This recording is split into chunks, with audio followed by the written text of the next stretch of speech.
Então vamos dar início ao estudo do livro Plenitude. Estamos no capítulo 1, Sofrimento, que hoje deveremos concluir. Lembrando que essa obra da série psicológica Joana de Ângeles, vou pegar um exemplar aqui para o pessoal que nos acompanha ver, é a obra mais fininha da série, apesar que tem um conteúdo todo ele estabelecido no entendimento do sofrimento à luz do budismo e do espiritismo. Ele é da série o livro mais fácil de leitura. Inclusive nós temos aqui para vender na Fraternidade Bezerra de Menezes, tem um desconto de 20% sobre o preço da editora. Esse livro já teve outras capas, a anterior era essa, mas já teve outra capa anterior a essa. Então vamos fazer a nossa introdução de hábito com uma obra de Emmanuel, que é o livro O Evangelho Comentado de Marcos, capítulo 4, versículo 26, extraímos esse parágrafo.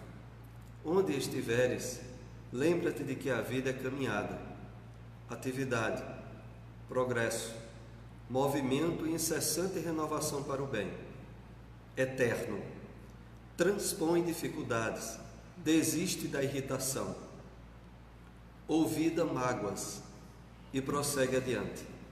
Quem persevera na preguiça não somente deserta do serviço, mas abre as portas da alma à sombra da obsessão. Vamos agora fazer alguma reflexão para dar início ao nosso estudo. Onde estiveres, lembra-te de que a vida é caminhada, atividade, progresso. Quando Emmanuel coloca essa expressão, onde estiveres, é porque, entre outros aspectos, a mensagem dele se direciona tanto aos encarnados quanto aos desencarnados. Como também ele abrange o fato de que nós podemos estar passando qualquer circunstância pessoal, transitória, provacional, que a recomendação que ele aqui vai colocar independe de circunstâncias pessoais.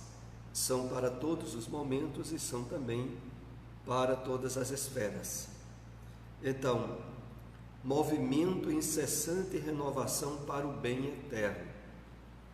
Aqui também tem um ponto de reflexão muito importante para nós espíritas. Por quê? Nós somos chamados a desenvolver uma perspectiva de visão e de compreensão da vida que não se limita ao estreito caminho de uma existência corporal, a ter uma visão que abranja, em termos de entendimento e consciência, o fato perene e constante para qualquer um de nós, que é o prosseguimento da caminhada evolutiva, quer no corpo, quer fora do corpo, quer numa encarnação assumindo determinadas situações e posições, às vezes inclusive num lado da sexualidade e outra existência no outro lado. E é por isso que ele coloca assim: atividade, progresso, movimento, incessante renovação para o bem eterno. Porque está estabelecido nas leis que regem tanto a vida espiritual quanto a vida corporal, o progresso ilimitado. O estabelecimento da meta da perfeição evolutiva como sendo íncita em cada um de nós. E para a qual, quanto mais cedo despertarmos em termos de consciência disso e nos aliarmos de forma harmoniosa com as leis divinas, mais rápido e menos penoso será o caminho. E aqui vem a sequência de advertências e de incentivo que ele nos passa. Transpõe dificuldades, desiste de irritação, esquece mágoas ou ouvida e prossegue adiante. Analisando aqui de uma forma conjunta essa proposta dele, ele está nos chamando ao efetivo exercício da percepção espiritual em nossa vida, muito distante daquilo que nós aprendemos e nos acondicionamos durante várias encarnações sob o prisma do materialismo. Porque diante do materialismo ou do imediatismo da vida, irritação é para se enfrentar com irritação muitas vezes, mágoas é para ser devolvido com constrangimento a quem nos causou e por aí afora. Seguir esse roteiro que ele propõe aqui significa exercício espontâneo da espiritualidade presente em nós, para que realmente a gente supere dificuldades, desista de irritação, esqueça mágoas e prossiga adiante, suavemente, seguramente, de que na terra ou fora da terra as leis divinas regem tudo, por mais difícil que às vezes nos seja entender ou aceitar esse regimento. Mas o nível de entendimento, de revelação, de compreensão da espiritualidade que nós já temos, nos assegura que isso é um fato. O melhor está sendo realizado na terra e fora da terra. Quem persevera na preguiça não somente deserta do serviço, mas abre as portas da alma à sombra da obsessão. E aqui nós vemos essa advertência dele, de quem persevera na preguiça, como sendo aquele tipo de opção que algumas pessoas fazem de ir de encontro àquilo que a sua consciência lhe adverte e lhe estimula em termos de crescimento. E a pessoa resolve por ficar temporariamente na inércia ou na preguiça, causando transtornos primeiramente a ela, como sendo a reação imediata da afronta às leis divinas, e depois, como Emmanuel aqui coloca, abrindo sofrimentos variados, porque abre as portas da alma à sombra da obsessão. A obsessão, como aquela ação insidiosa dos espíritos doentes ou infelizes, de alguma forma induzindo ou nos propelando a reflexões, sentimentos ou emoções de desgoverno, sempre retratam convívio com a dor, os desequilíbrios que esses espíritos compartilham em afronta às leis divinas e que se associam a nós quando nós resolvemos também afrontar essas leis, utilizando, como aqui é dito, a preguiça. Então a mente, o corpo nosso tem que estar ao máximo atuando em exercício, em atividade constante, sobretudo sabendo todos nós aquela advertência popular conhecida de todos: mente vazia, habitação para o demônio, né? Ou para as forças do mal. Então a gente tem que estar com a mente em atividade, se não relacionadas às necessidades físicas, às espirituais, que sempre são permanentes e que requerem também muita consideração. Bom, assim nós vamos introduzir a conclusão do nosso tema, o sofrimento, que é o primeiro capítulo do livro Plenitude. Trouxe aqui o último slide que nós comentamos na semana passada, para, possivelmente, nessa concluirmos esse capítulo. O sofrimento pode e deve ser considerado uma doença da alma, que ainda se atém às sensações e opta pelas direções e ações que produzem desequilíbrio. Vamos aqui outra vez compartilhar algum aprofundamento desse item. Olha, aqui o sofrimento pode e deve ser considerado uma doença da alma. Como é isso? Tem vários aspectos. Primeiro, aqui é bom lembrarmos aquela diferenciação que aqui compartilhamos entre dor e sofrimento. Dor é pertinente e resultado direto de estarmos no mundo de provas e expiações. E essas dores servem de elemento, normalmente, impulsionador ao despertar, inclusive espiritual nosso. Mas a questão do sofrimento tem outros níveis de entendimento. Porque o sofrimento aqui colocado é o resultado daquela dor que, ao persistir,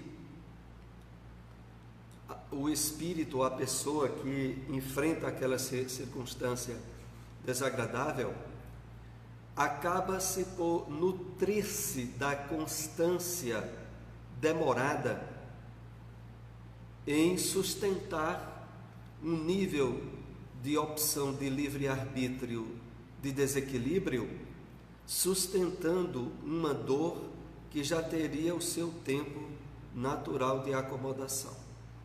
Aqui nós lembramos, por exemplo, a dor da perda de um ente querido,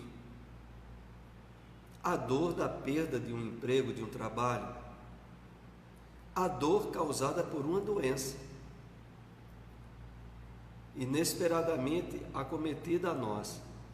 Todas essas dores são naturais, mas quando a gente se revolta contra a dor, quando um sofrimento, como por exemplo, uma traição, a perda de um ente querido, nós sustentamos essa dor em uma aversão sistemática àquela ocorrência que não queremos aceitar, nós geramos um sofrimento que vai nos causar variados problemas mais adiante.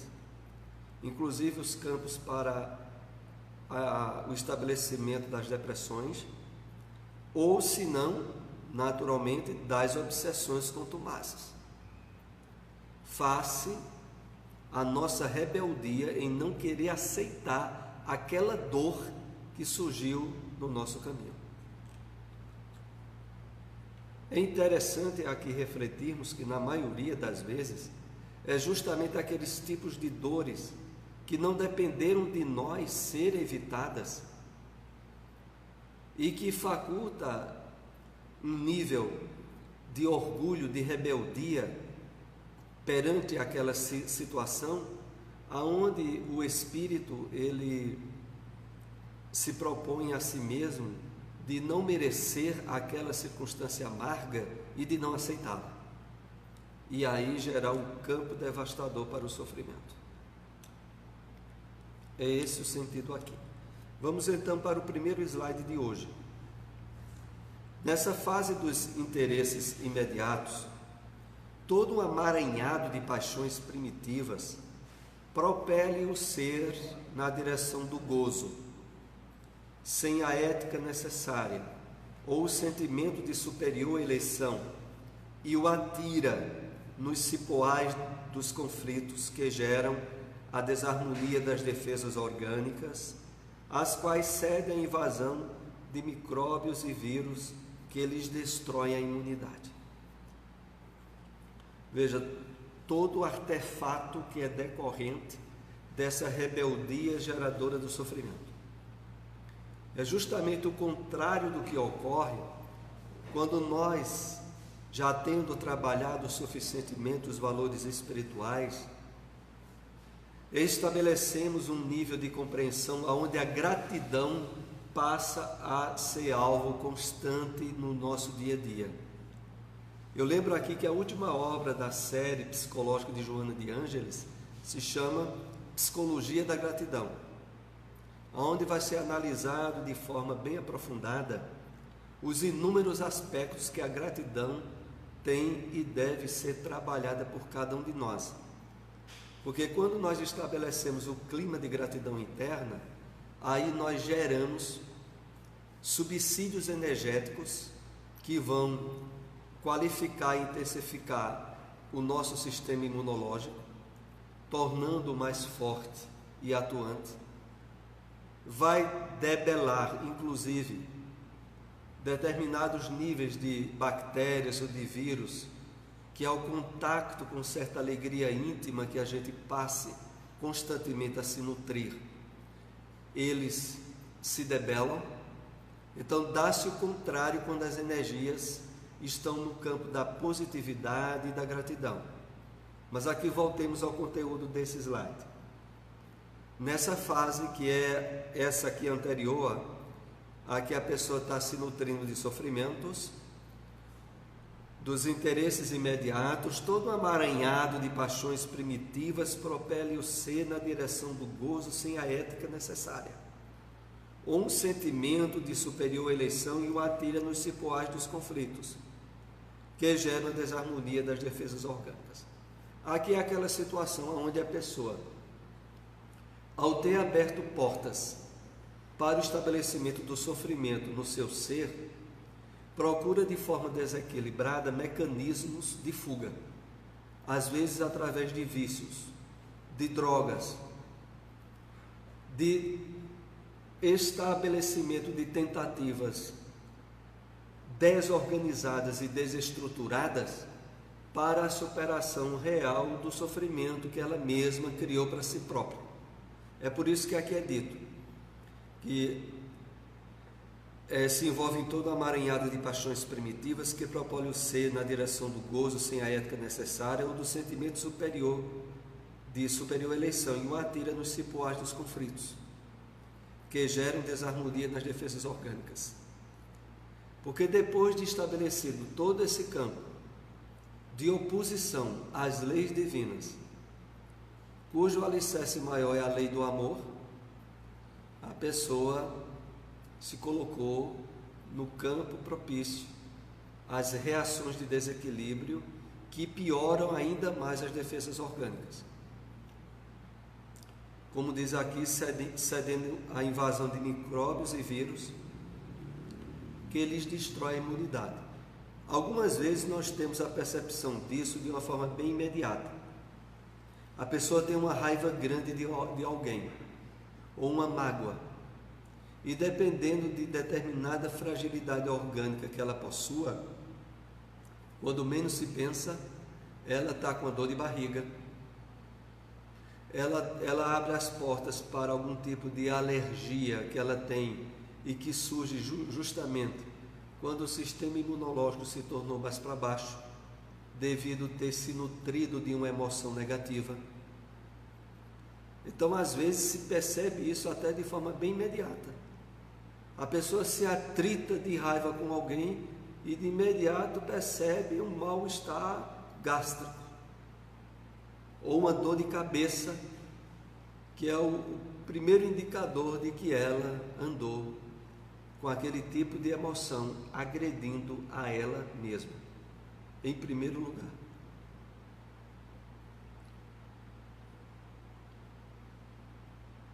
Continuemos. Da mesma forma, os equipamentos mentais hipersensíveis desajustam-se, abrindo campo à instalação das alienações e das obsessões cruéis.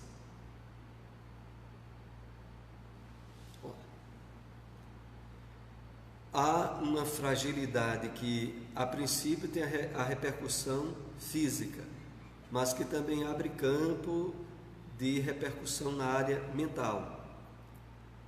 E aí as portas começam a se abrir para as instalações aonde a predominância insinuosa de algum processo obsessivo ou de uma desorganização mental, se naquela área a pessoa tiver determinadas fragilidades que podem já vir inclusive do passado. Porque é aquilo. Alguns de nós têm determinados órgãos físicos mais sensíveis. Algumas pessoas, essa fragilidade é na área mental. E aí os transtornos causados pela repercussão de certos sofrimentos, geradores de uma intensidade de desconforto, podem abrir portas, por exemplo, para o início de um processo esquizofrênico, para um processo de psicose que vai requerer um tratamento psiquiátrico e medicamentoso, onde a origem foi estabelecida em termos de detonar o processo através de um sofrimento, resultado do mau uso do livre-arbítrio. Então, não poucas vezes, determinados estados de alienação mental vêm daí. A pessoa tinha uma fragilidade nessa área. E aquele sofrimento foi o estupim para explodir o que já estava armazenado. Há certos níveis de mágoas e de rancor que, quando são nutridos durante muitos anos, vão gerar determinados tipos de câncer. Na mulher, mais comumente é gerador do câncer de mama, que não é por acaso que é aquele de maior predominância no sexo feminino. Não só por questões orgânicas, muitas vezes, mas também por questões emocionais. E também o da tireoide, que ainda acomete mais as mulheres, que é exatamente uma área ligada à produção hormonal, que é afetada justamente pelos distúrbios da emoção. Eis o problema. Então, em resumo, o sofrimento é uma opção desgraçada, queremos dizer logo. Dor é impossível não se ter na Terra. Todos temos ou vamos ter dores. A questão de como encarar essa dor vai ser determinante de ela ser geradora de outras dores ou enfermidades, ou vai promover o espírito até em termos de aquisições espirituais, se for trabalhada de forma desprendida, consciencial, acatada sem gerar outros distúrbios, e levando a pessoa que passa por o processo doentio a um nível de busca ainda maior de espiritualidade para ela. Então, há pessoas que, passando por certos incômodos maiores, em vez de aquilo gerar uma revolta, estimula ela a se espiritualizar mais, a fazer mais o bem. Aí a questão estará sendo resolvida plenamente e não vai causar outros transtornos. Continuemos. Pode-se dizer que sofrimento não é imposto por Deus, constituindo-se eleição de cada criatura, mesmo porque a sua intensidade e duração estão na razão direta da estrutura evolutiva, das resistências morais, características do seu estágio espiritual. Que beleza, né? Ser jogado na nossa cara que todo o galardão de sofrimento que a gente já passou e pode vir a passar tem como único e principal responsável nós mesmos. De fato, como aqui é colocado no texto, pode-se dizer que sofrimento não é imposto por Deus, constituindo-se eleição de cada criatura. Então precisamos estar com isso muito bem refletido e conscientizado, para que ao enfrentarmos dores que invariavelmente nos surgirão, nós saibamos acolher esses incômodos do mundo de provas e expiações, sem abrir campo para que gere outras dores ou outros sofrimentos. E continuando aqui diz o texto, a sua intensidade e duração estão na razão direta da estrutura evolutiva. Por que isso? A sua intensidade e duração estão na razão direta da estrutura evolutiva. Por quê? Até antes, para a grande maioria de nós, até antes da encarnação atual, nós, pela ignorância que vivenciávamos dos valores espirituais, sempre engendramos enfermidades, né, e sofrimentos a partir de dores que não entendíamos a razão ou necessidade de passar por elas. Essa é a questão. Então, ao longo da nossa caminhada evolutiva, nós andamos curtindo muito dores e sofrimentos. E achando que através do sofrimento, nós estaríamos talvez de uma forma indireta, clamando a Deus ou às forças divinas, para que agissem, impedissem que aquela dor continuasse, sem perceber que a própria opção de sofrimento era uma afronta ao determinismo dessas leis divinas. Então, estão na razão direta da estrutura evolutiva, das resistências morais, característica do seu estágio espiritual. Então, agora, nós podemos, de uma forma ideal, face o conhecimento que já adquirimos das questões espirituais da vida, trabalhar de uma forma positiva e valorosa as situações de dores que estarão ou estão surgindo na nossa caminhada, sem achar que elas estão para nos punir e sem achar que Deus é o responsável por elas, vendo elas como necessidade face à nossa imaturidade espiritual. Constantemente nós somos alvo de dores, porque é como se elas viessem para nos ajudar a quebrar a ilusão dos brinquedos da nossa infância espiritual, da nossa imaturidade espiritual. É por isso que elas surgem.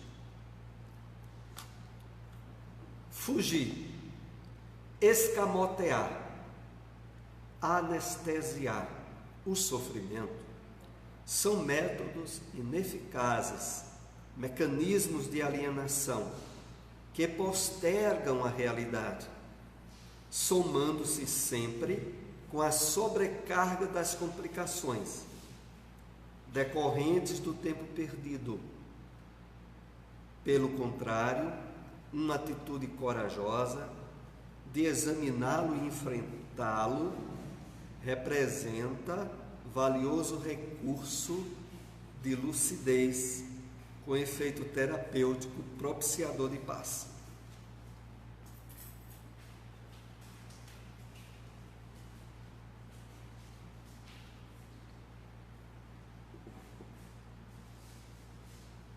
Então,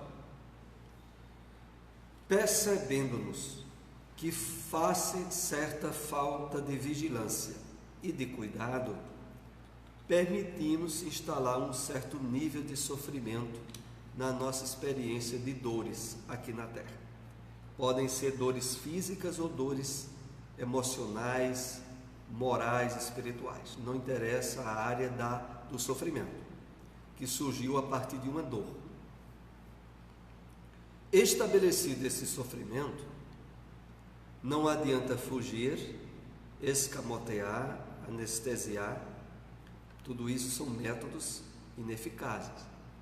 Sabemos que há muitas pessoas que, ao estabelecer um nível de sofrimento, por exemplo, face a um luto, a perda de um ente querido, que não pôde ser superado, a pessoa pode tentar escamotear ou anestesiar aquele sofrimento, buscando viagens, buscando estar em lugares que tire a sua mente daquele fator que ele se permitiu, gerador do sofrimento.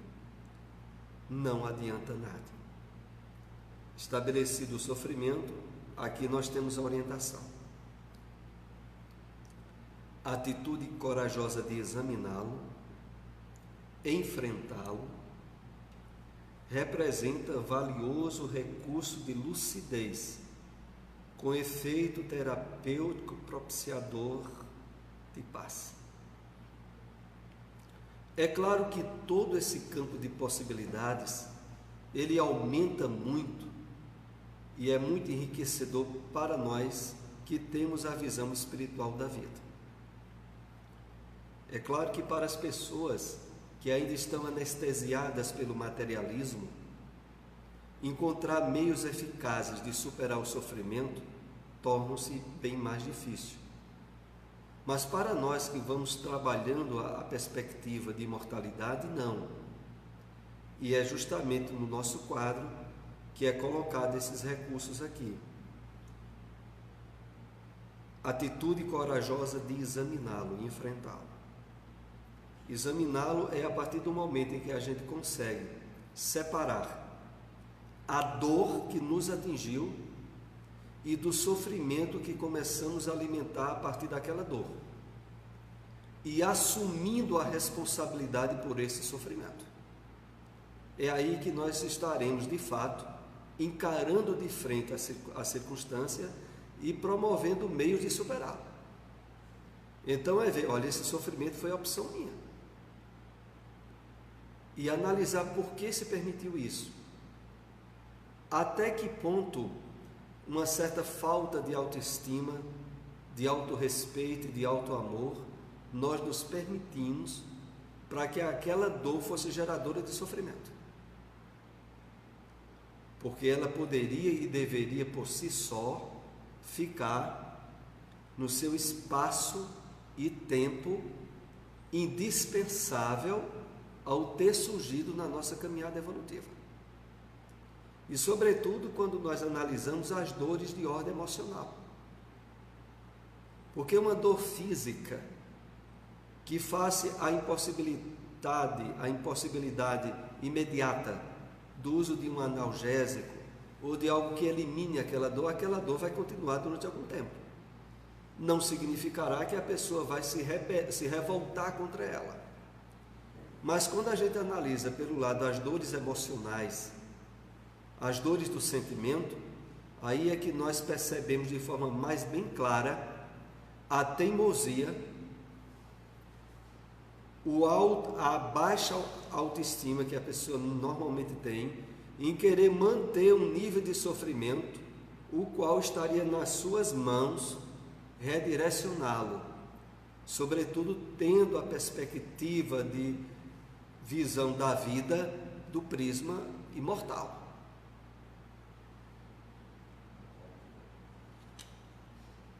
No final aqui diz: representa valioso recurso de lucidez com efeito terapêutico propiciador de paz. Que a partir do momento em que essa perspectiva espiritual que a gente esteja bem trabalhando, ela tiver eficácia, nós teremos resolvido a questão do sofrimento. Continuemos.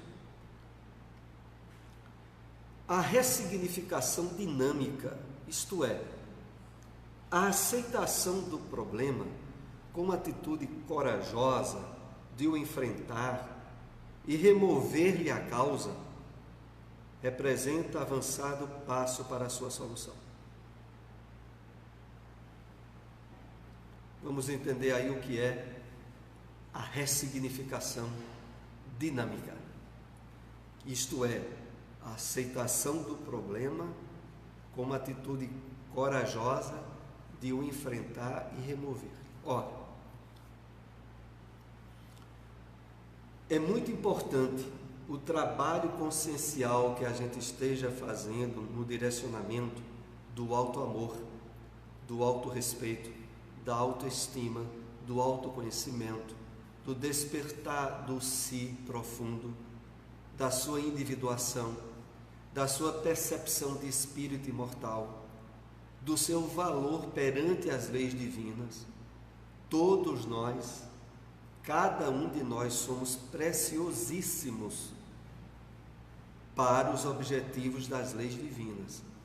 Então, saber reconhecer-se em termos de individuação e autovalorizar-se é indispensável. Para a partir daí termos essa ressignificação dinâmica com a aceitação do problema numa atitude corajosa.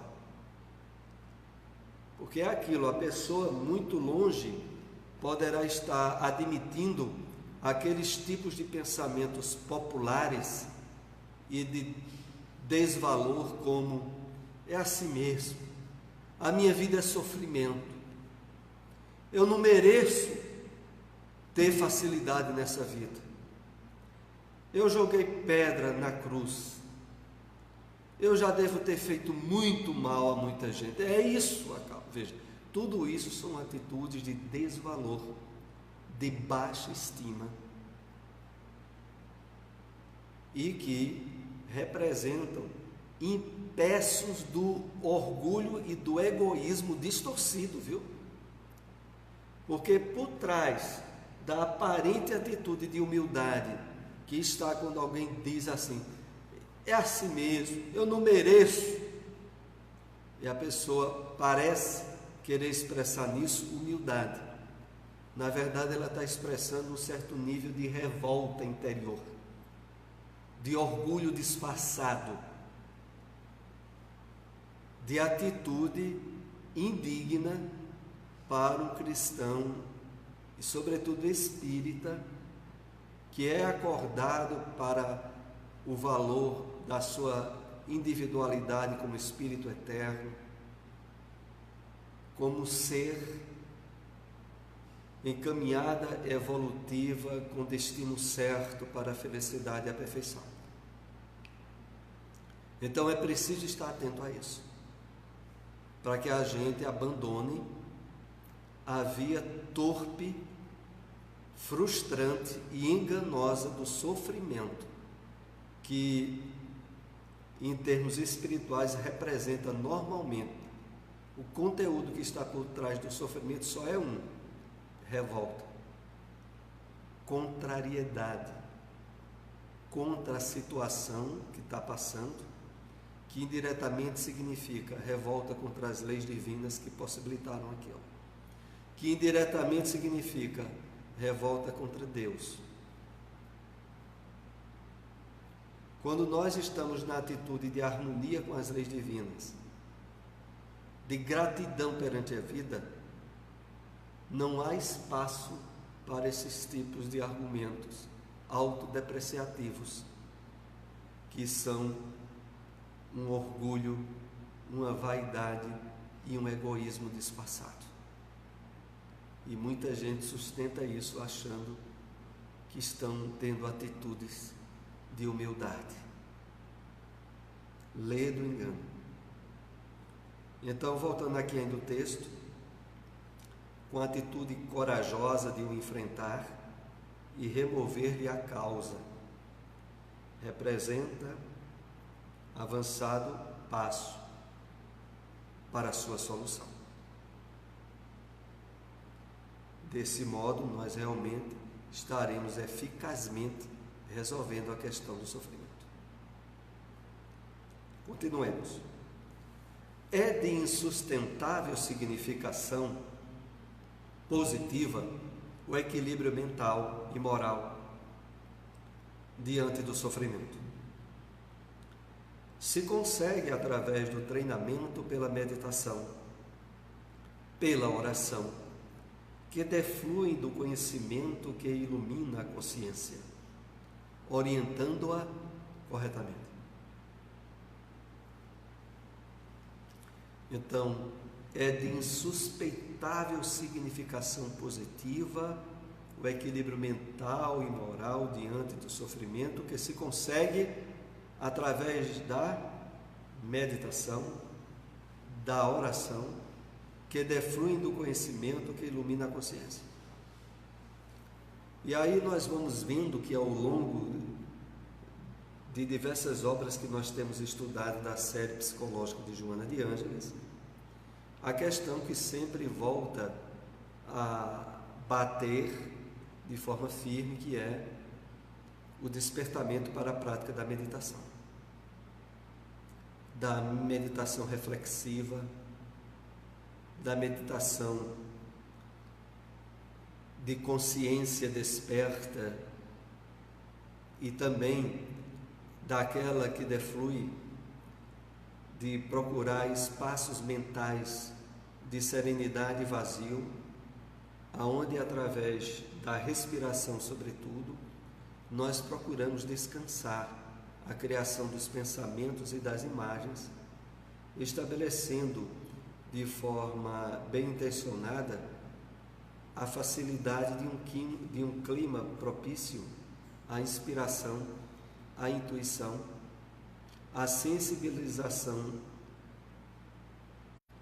à atuação dos espíritos do bem, que, encontrando na nossa mente a estabilidade e a serenidade de criações mentais e emocionais harmoniosas, mais facilmente podem nos inspirar. É essa a questão. Outro lado importantíssimo, o decorrente da oração. Sempre bom lembrar, quando nos referimos à questão da oração, aquela advertência de Emmanuel. Há muitos que querem usar a oração como se usa a vassoura ou o martelo. Querem resultados imediatos, sem observarem a necessidade e a intervenção divina eficaz para aquilo que está sendo pedido. Então, essa oração que aqui é lembrada é aquela que propicia, através da comunhão com o alto, a certeza da intervenção divina, que por mais não possamos perceber como ela está atuando, temos certeza que de fato ela é eficaz. É essa forma da oração que está muito associada à prática da meditação e de ampliarmos as possibilidades do equilíbrio mental e moral diante do sofrimento. Continuemos. Conhecer-se na condição de espírito imortal, em processo evolutivo, através das experiências reencarnatórias, representa para o homem alta aquisição de valores para compreender, considerar e vencer o sofrimento, que faz parte do modus operandi de todos os seres. Vamos analisar aqui esse conteúdo que também é muito importante.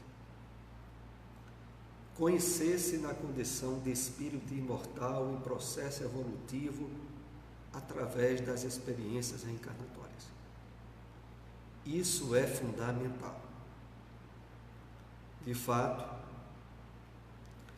a busca do conhecimento aprofundado da característica de imortalidade que inunda o nosso ser é imprescindível na questão da superação dos sofrimentos, os quais a humanidade, de uma forma muito maciça, continua engendrando como resultado direto da perspectiva do materialismo e do imediatismo da vida. E aqui continua Joana dizendo: representa para o homem alta aquisição de valores para compreender, considerar e vencer o sofrimento, que faz parte do modus operandi de todos os seres. Como essa história aqui de modus operandi, que é uma expressão em latim, o modo de operação, o condicionamento, o hábito de agir de todos os seres. Exatamente aquilo que logo no início nós estivemos fazendo alguma referência, que é o quê? A grande história das nossas encarnações, estabelecidas no materialismo, foram propiciador de um condicionamento de resposta aonde a frequência da opção pelo sofrimento em nossa caminhada evolutiva foram constantes. A questão toda é que isso também faz parte do conteúdo psíquico dos espíritos desencarnados, das almas dos homens que viveram sobre a Terra e que nutrem influência e compartilham em termos magnéticos e vibratórios esses mesmos estados conosco aqui durante a encarnação. Então, há um modus operandi de todos os seres, e aqui a abrangência que Joana coloca é seres encarnados e desencarnados, que se a gente não estiver atento, facilmente a gente é presa do retorno a esse condicionamento do qual já fomos viciados. E está aproveitando a experiência reencarnatória de forma consciente, evitando ao máximo os deslizes dos caminhos do sofrimento, e exigirá muito cuidado nosso, porque facilmente nós nos entregamos a eles. É essa aí a questão do modus operandi de todos os seres. Independentes, o sofrimento e o amor são mecanismos da evolução. Quando um se afasta, o outro se apresenta.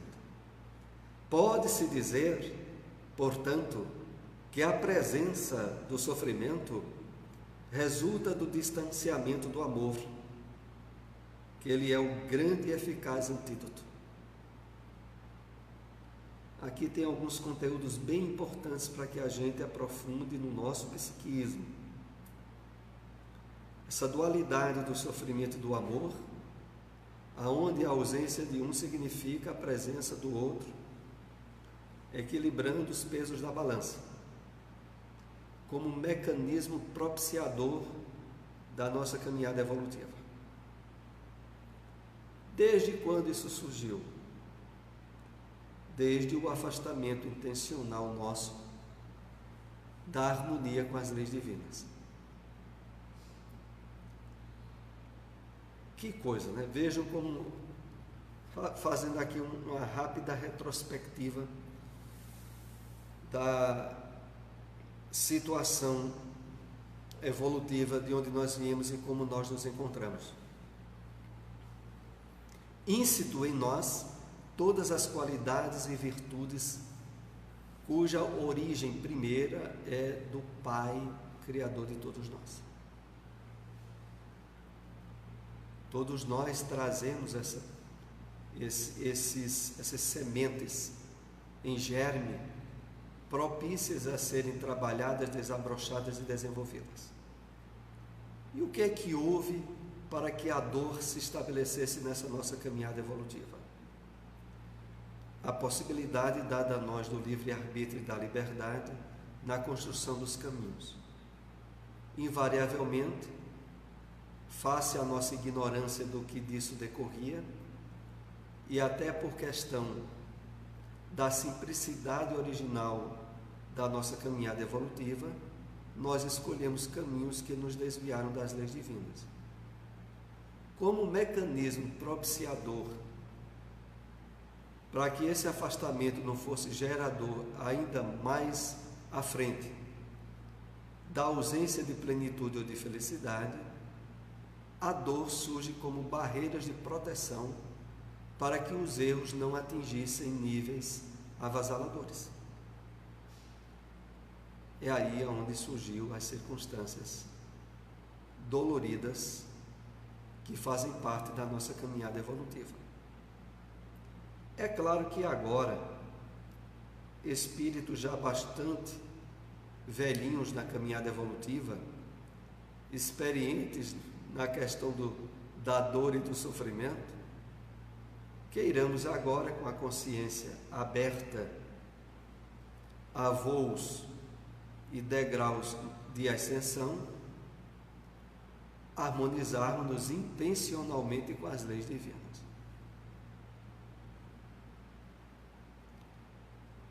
A gente vivencia exatamente aquilo, né, que é colocado na parábola do filho pródigo.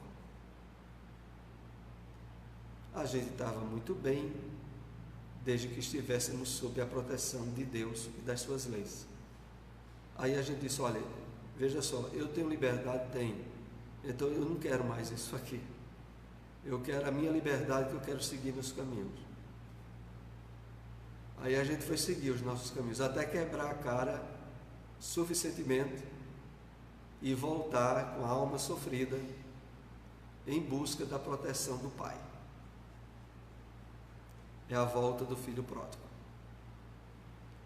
E nessa volta nós, experientes agora no sofrimento, estaremos aptos a não só respeitar e valorizar as determinações das leis do Pai, mas agora de uma forma bem diferente, com a consciência acordada.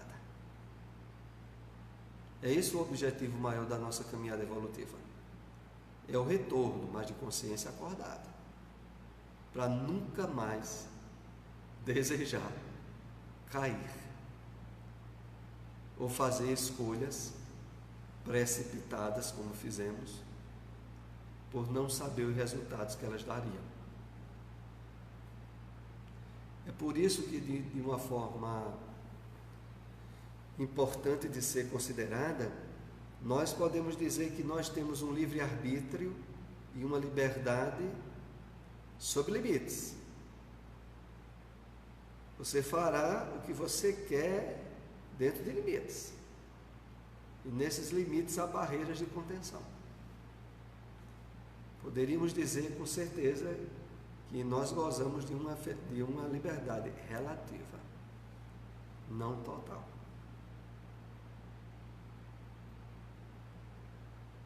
Então, voltando aqui no slide, esse que é o penúltimo slide que nós vamos comentar hoje, pode-se dizer, portanto, que a presença do sofrimento resulta do distanciamento do amor, que ele é o grande e eficaz antídoto.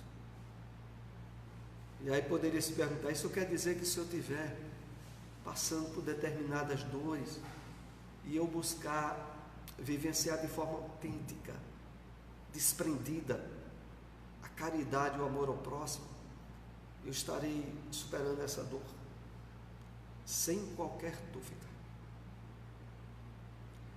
Seja dor física ou dor moral, qualquer tipo de dor, desde que essa entrega a uma atividade do bem tenha um nível de sinceridade autêntica e de vivência eficaz. Porque muitas vezes a gente tem atitudes de arrobo, de impulso, mas não tem a persistência, resultado de uma atitude de fato autêntica. Se ela for autêntica, ela vai dobrar a questão do sofrimento. É por isso que pessoas que, por exemplo, estão passando por um sofrimento da perda de um ente querido, ou uma traição amorosa, qualquer uma dessas situações, se essa pessoa passar através de um esforço dinâmico dela a acolher, escutar e tentar ajudar pessoas com dores semelhantes, a dor dela vai acabar pela raiz, mas acaba mesmo. Digo até por experiência própria. Você está passando por uma situação de uma dor afetiva grande, tente ajudar alguém que está com uma dor semelhante à sua. Só de ouvir ela, de acolher em termos fraternos, para você ver onde é que a sua dor vai ficar. Se ela não bate retirada na hora,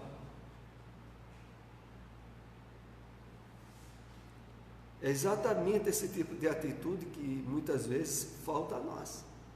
A gente fica assim, a minha dor é grande demais, o sofrimento meu, ninguém está passando pelo que eu passo, pronto. E se fecha no egoísmo atroz da revolta, que acha justa e que para ela injusta é as circunstâncias da vida que permitiram ela passar por isso. Aí não tem cura. Mas se dobre pelo afeto e pelo amor a outros que estejam com dores semelhantes à sua. A pessoa está passando até por uma dor física, real. vá ouvir outras pessoas que estejam com dores físicas igual à sua. Só ouvir. Já vai começar a haver um alento. Você já vai começar a perceber que a sua dor não é tão grande assim, não. Há pessoas com dores semelhantes ou até maiores. E aí?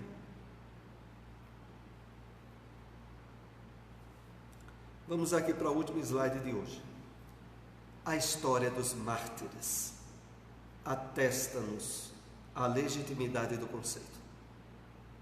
Acima de todos eles, destaca-se o exemplo de Jesus, lecionando pelo amor a vitória sobre o sofrimento durante toda a sua vida, principalmente nos momentos culminantes do Getsemane ao Gólgota e daí a ressurreição.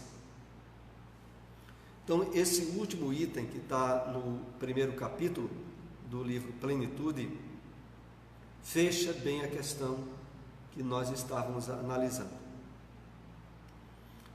A história dos mártires atesta-nos a legitimidade do conceito. Como é isso? Porque a história dos mártires abrange sofrimentos em todas as áreas. Sofrimento moral, emocional, espiritual e físico.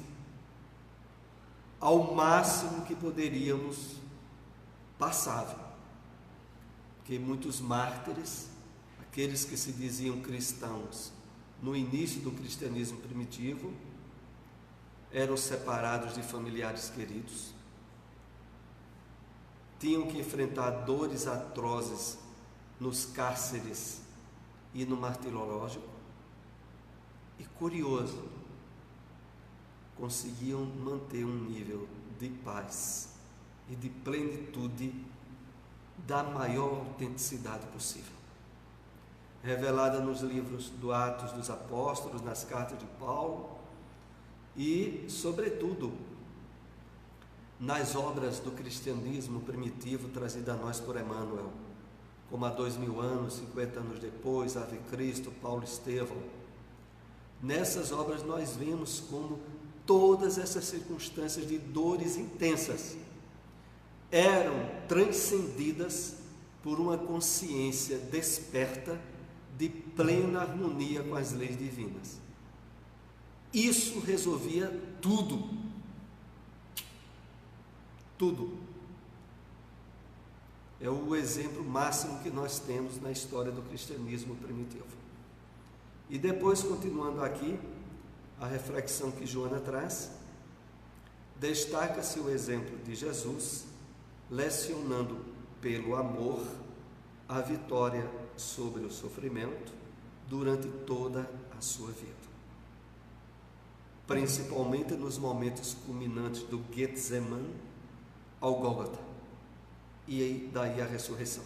Eu lembro aqui aquela mensagem que eu já citei algumas vezes aqui, mas como ela é propiciadora do estímulo à aquisição do livro e de conhecimento, no livro Leis Morais da Vida, do Espírito Joana de Ângeles, pela mediunidade de Valdo Franco. Leis Morais da Vida.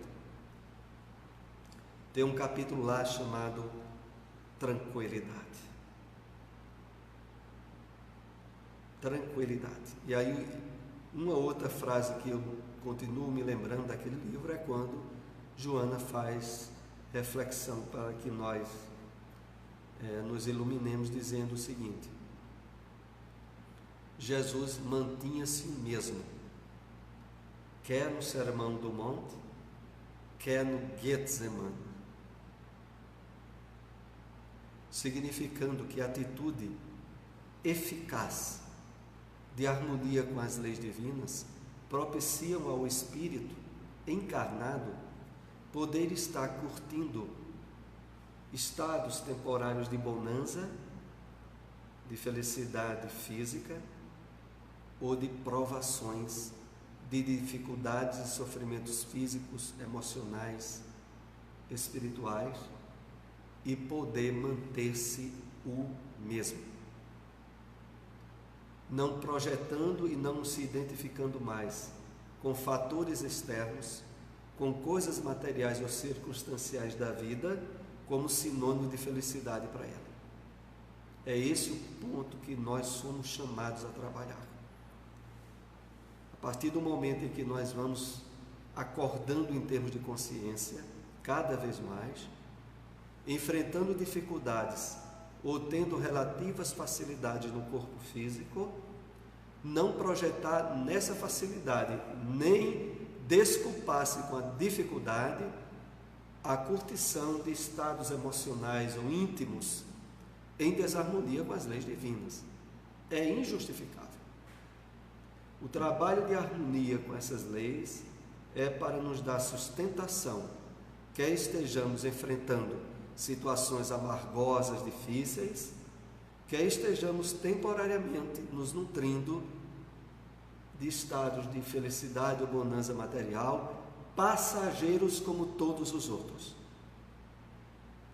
A perspectiva de observação da vida na Terra, como sendo uma experiência de inúmeras outras, que já tivemos e que iremos ter, cujo objetivo maior é o crescimento espiritual nosso, tem que estar bem definido e ter prioridade no nosso dia a dia.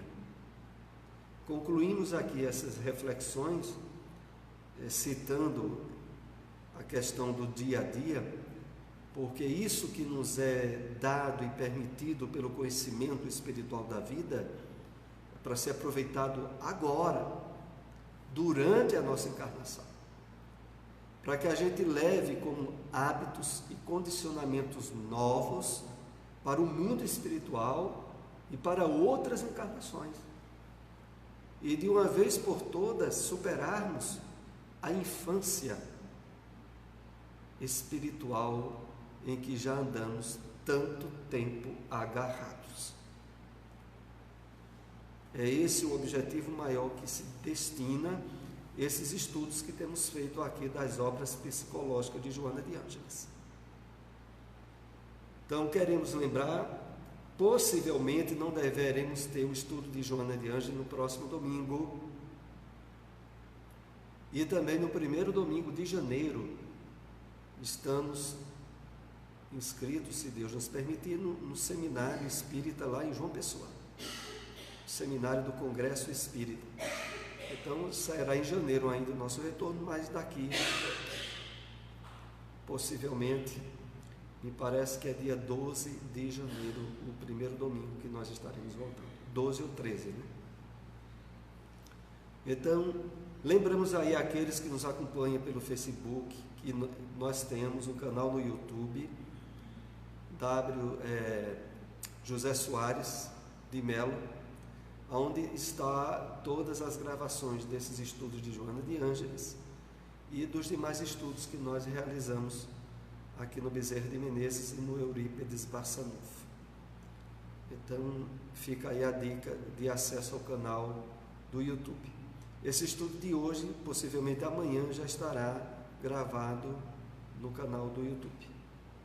Também o Bezerra de Menezes Caruaru, ele tem um canal no YouTube, é só digitar em busca Fraternidade Espírita Bezerra de Menezes, onde há diversas palestras, alguns estudos, também alguns programas de rádio do Espiritismo em Marcha. Nós encontramos lá na página da Fraternidade Bezerra de Menezes Caruaru, se colocarmos em busca lá no YouTube, facilmente nós encontramos lá. Então vamos para a prece de encerramento do nosso estudo de hoje, e fica aqui um incentivo para aqueles que ainda não adquiriram o livro Plenitude. Nós temos aqui para vender no Bezerra de Menezes com 20% de desconto sobre o preço da editora. Também na banca Terceiro Mundo, no centro da cidade de Caruaru, nós temos essa obra. Alguns que queiram procurar durante a semana podem se dirigir a ela e também encontrar o livro. Vamos para a prece de encerramento. Pedir a nosso irmão Geraldo ali, que nos beneficiou com o café, ser o intermediário da prece para nós.